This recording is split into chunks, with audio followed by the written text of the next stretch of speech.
மாணவ மாணவியர் அனைவருக்கும் வணக்கம். இந்த காணொலி பதிவு 10ஆம் வகுப்பு கணித பாடத்தில் பயிற்சி 2.7 7வது கணக்குறை விட போறோம் அப்படின்னு பார்க்க போறோம்.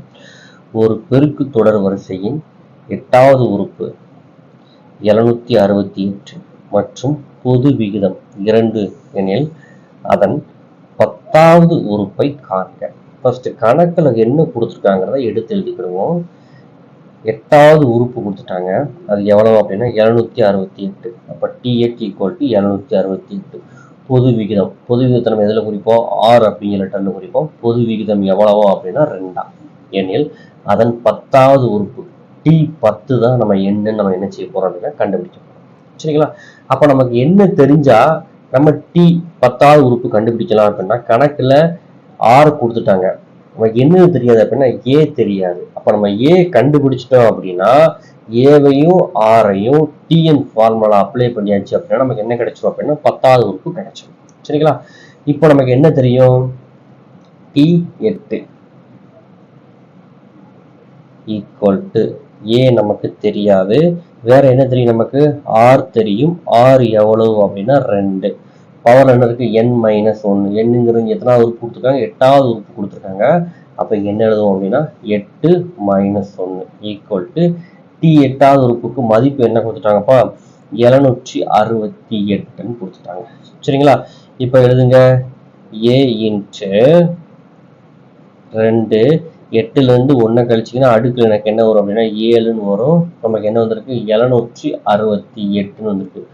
2⁻7 அப்படின்னா 2 எத்தனை தடவை போடணும் அப்படின்னா 7 தடவை போடணும். 2 2 பெருக்க போறீங்க. 2 2 4, 2 2 4, 2 2 4, மிச்சம் 2.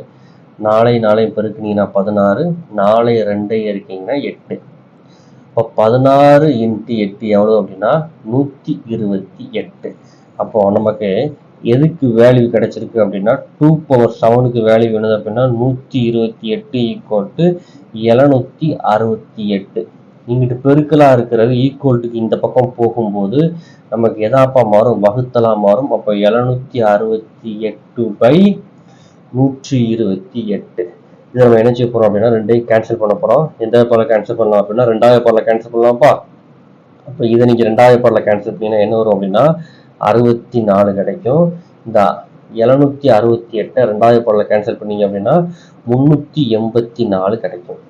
திரும்ப 2வது பவர்ல கேன்சல் பண்ணலாம். 4வது பவர்ல கேன்சல் பண்ணலாம். நான் 4வது பவர்ல கேன்சல் பண்றேன். சரிங்களா? இந்த 64 4வது பவர்ல கேன்சல் பண்ணீங்கன்னா நமக்கு என்ன வரும் அப்படின்னா 16ன்னு வரும். இந்த 384 4வது பவர்ல கேன்சல் பண்ணீங்கன்னா நமக்கு என்ன வரும் அப்படின்னா 96ன்னு வரும். திரும்ப இந்த 96ஐயும் 16ஐயும் எந்த பவர்ல கேன்சல் பண்ணலாம் அப்படின்னா 4வது பவர்ல கேன்சல் பண்ணீங்கன்னா என்ன வரும் அப்படின்னா 4 வரும். இந்த 96 4வது பவர்ல கேன்சல் பண்ணீங்க அப்படின்னா 24 வரும். திரும்ப இந்த 4ஐயும் 24ஐயுமே எந்த பவர்ல கேன்சல் பண்ணலாம்? 4வது பவர்ல கேன்சல் பண்ணலாம். பாருங்க, 1 நாங்க 4, எத்தனை நாங்க 24 அப்படின்னா 6 நாங்க 24. இப்போ நம்ம எதுக்குப்பா மதிப்பு கிடைச்சிருச்சு? ஏக்கு மதிப்பு கிடைச்சிருச்சு. ஏக்கு மதிப்பு நம்ம என்னன்னு கண்டுபிடிச்சிருக்கோம்? நம்ம 6ன்னு நம்ம என்ன செஞ்சிருக்கோம் அப்படின்னா கண்டுபிடிச்சிருக்கோம். சரிங்களா? கணக்குல எதுக்குப்பா மதிப்பு கேட்டிருந்தாங்க? T10வது உறுப்புக்கு என்ன கேட்டிருந்தாங்க அப்படின்னா மதிப்பு கேட்டிருந்தாங்க. சரிங்களா? அப்போ T10 Tn ஃபார்முலா தெரியுமா? Tn ஃபார்முலா என்னது? A × R⁻n-1.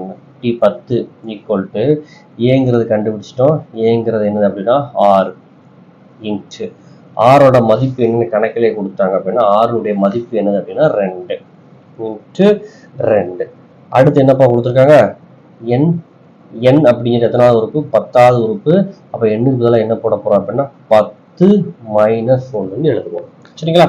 இப்ப பாருங்க, 6 × 2 10ல இருந்து 1 கழிச்சு நமக்கு என்ன வரும் அப்படின்னா நமக்கு 9 அப்படின்னு நமக்கு கிடைக்கும்.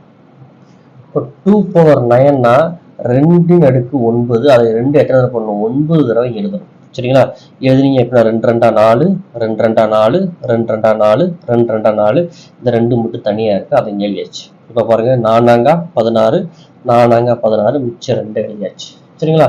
இப்ப இந்த 16 2ஐயும் பெருக்குனீங்கன்னா 32. 16 × 32 எவ்வளவு அப்படின்னா 512. அப்போ 2⁻9 மதிப்பு எவ்வளவு அப்படின்னா இங்க 512 அப்படின்னு நமக்கு என்ன செஞ்சிருக்கு அப்படின்னா கிடைச்சிருக்கு. என்னப்பா கிடைச்சிருக்கு? 512. இப்போ என்ன செய்ய போறோம் அப்படின்னா இந்த 512ஐயும் 6ஐயும் பெருக்க போறோம். பெருக்குனா நமக்கு விட என்ன கிடைச்சிருக்கு அப்படின்னா டி 10வது உறுப்புக்கு 3072ன்னு கிடைச்சிருக்கு. சரிங்களா? இதுதான் 10வது உறுப்புடைய மதிப்பு. இந்த வீடியோ உங்களுக்கு புரிஞ்சிருக்கும் நம்புறேன். புரிஞ்சிருந்துச்சுன்னா வீடியோக்கு ஒரு லைக் பண்ணுங்க. நம்ம சேனலை உங்க நண்பர்களுக்கும் ஷேர் பண்ணுங்க. தேங்க்யூ ஃபார் வாட்சிங் ஸ்டூடெண்ட்ஸ்.